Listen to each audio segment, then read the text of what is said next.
My name's Mr Milise, and this is a poem called Knife Sentence.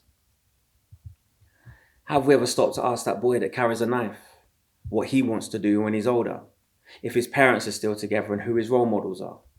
Because I guarantee you he don't live next door to a doctor. Instead, he's more than likely to be riding with thugs. And they're the ones in the community prescribing the drugs and driving those cars.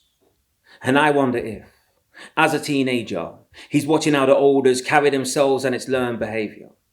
I wonder if by the age of 12 he never had a father, and why? At the age of 13 he had his first balaclava. Was he ever scared? Is it that mum don't care, is it just that she was never there? Maybe she's out trying to provide for the family, and by the time she gets back she feels tired and angry. Are the arguments at home, is there a lack of affection? Are the boys outside offering you protection? From the utes up the road in a different postcode, the reason why you always go the long way home. So the olders on the block become your bigger brothers. Now it's almost as if you're related to each other. Gang related.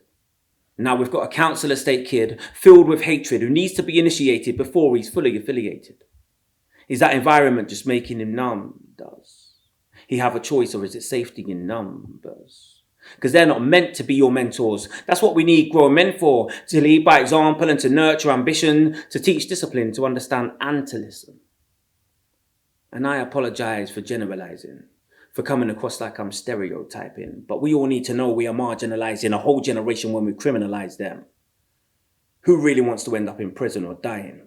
And the social networks make it all look exciting. The way that gangs incite violence live online and it's followed by an advert to make sure we're still buying. And I'm not about to blame it all on drill, but thoughts become words, and words become real. So tell me there's not a vested interest in what's manifesting, when all the kids can hear is I splashed him and I chefed him, dipped him outside of his house and then left him.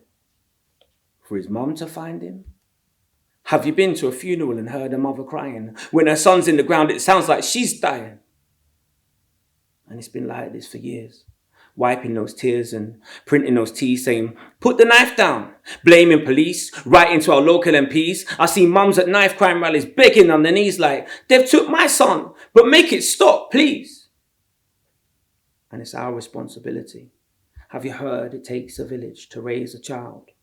But we're losing our community, so they're left to run wild. And this isn't the time for answers or excuses, but the youngers need to know there's consequences for their offences. Justice will be served if you're caught or let go.